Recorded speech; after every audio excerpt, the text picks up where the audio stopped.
He thought I was just another old black man sitting on a park bench. What he didn't know? I wrote the laws he was about to break. Every morning, for the last 6 years, I sat on that same bench in Forsyth Park. It wasn't fancy, just old wood and rusted bolts beneath a southern oak that had seen more history than most people ever will. I liked it for its silence, for the way it let me breathe. At 82, silence is a kind of sanctuary. Coffee in hand, newspaper folded once down the middle, shoes polished, pants pressed, not out of vanity, but out of habit. To the passers-by, I was just another elderly black man with nothing to do and nowhere to be. But that bench wasn't just a place to rest. It was mine, a symbol of everything I'd fought for. And that morning, I was ready to enjoy it. But the world had other plans. I heard him before I saw him. The slow, deliberate crunch of boots on gravel, that rhythm of entitlement. The weight of a man who believed the sidewalk belonged to him. I didn't look up. I'd heard that walk before. In Alabama, in D.C., in Georgia courtrooms and Mississippi diners. I knew what was coming before it came. "Morning," he said, flat as an old tire. I nodded, eyes still on the news. "Morning, officer." He didn't move on. He lingered, one foot planted in ownership. "You live around here?" I finally looked up. Calm, direct. "I do." He squinted. "Got ID to prove that?" I smiled. "Just a little. Georgia law doesn't require that, unless you suspect me of a crime." His jaw clenched. "You're fitting the description of someone we've gotten calls about. Just making sure everything's all right." A lie, so thin I could see the threads unraveling. I took a sip of my lukewarm coffee and said, "Let me guess. Elderly black historian, wearing orthopedic shoes and reading about redistricting in the newspaper? Real danger to the community, huh?" That didn't land well. His eyes hardened. "Bullies never like mirrors." "I'm gonna need you to stand up," he said. His hand moved just near his holster, not drawing, not yet, but reminding me it was there. I looked at him, measured, quiet. "No, you don't." His voice dropped, controlled and sharp. "You refusing to cooperate?" "I'm refusing to be harassed."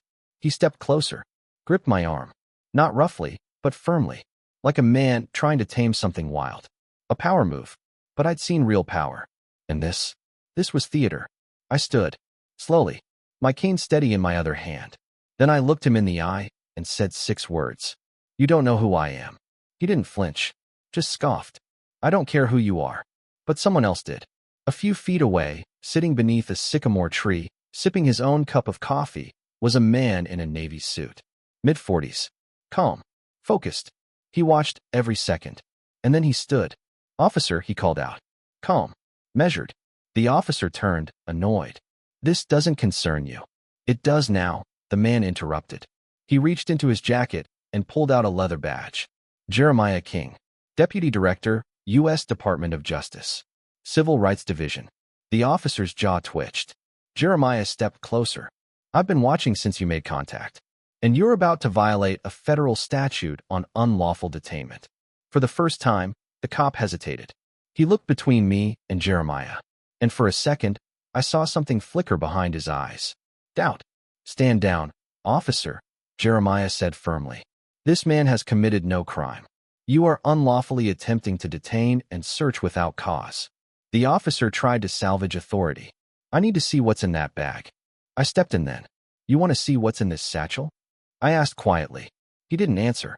"This bag contains original letters from Dr. King, court transcripts from cases that changed this state, civil rights petitions signed with bloody hands and tired feet."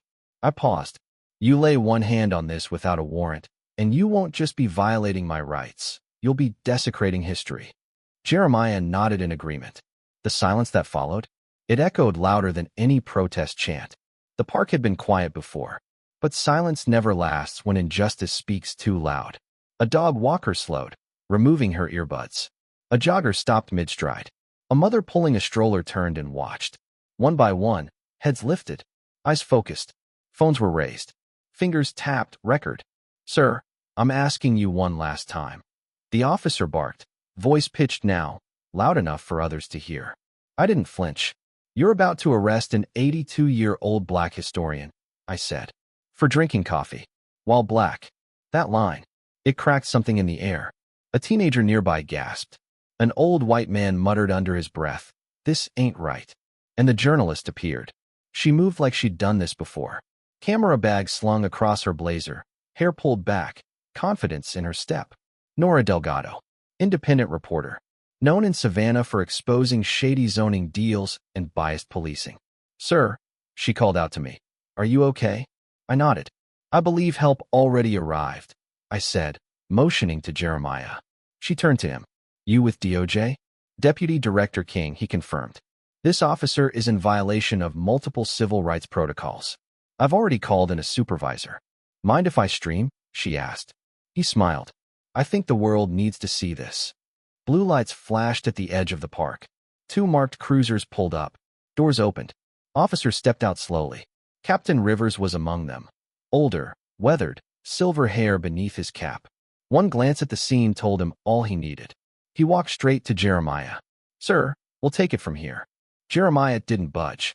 "No, Captain. You won't. This has already escalated beyond your jurisdiction." Rivers looked tired. And then, Jeremiah said words I'll never forget. "You didn't just fail to train your officer. You failed your community." The officer, his name was Daniel Callahan, was escorted from the scene. Not in cuffs, but stripped of that smirk he'd worn so easily minutes before. I sat back down. Same bench. Same cane. My coffee was cold, but I drank it anyway. The crowd lingered. Whispers. Murmurs. But no one dared look away.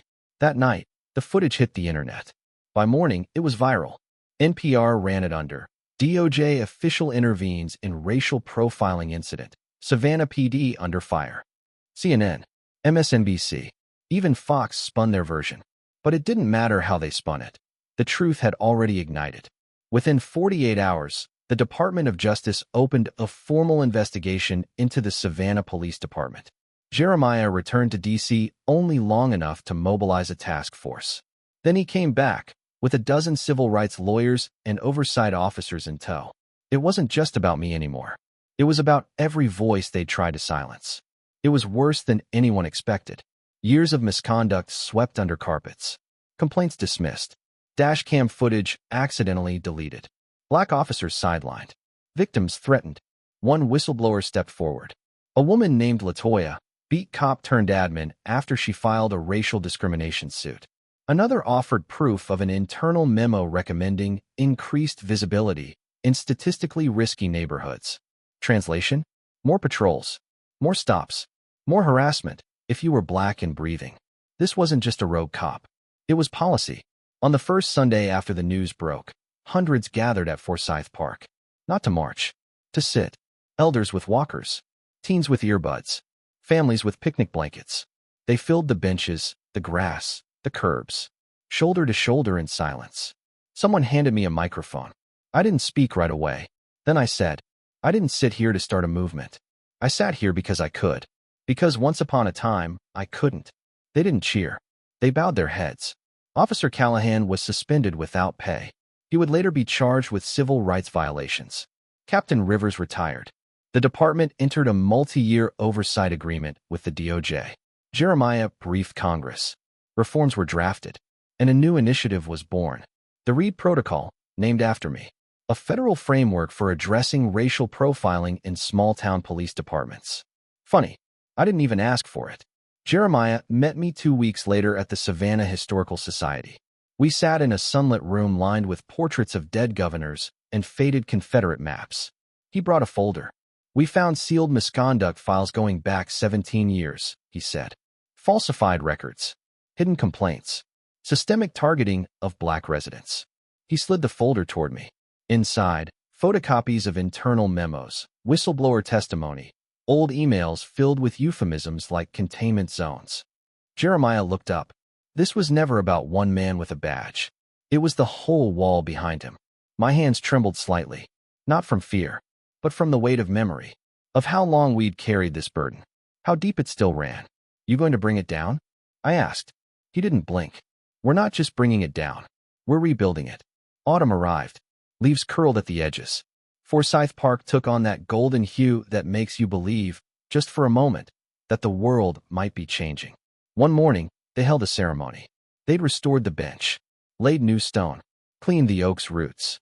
And next to it, they placed a sculpture. Not of me exactly, but of what I represented. An elderly man on a bench,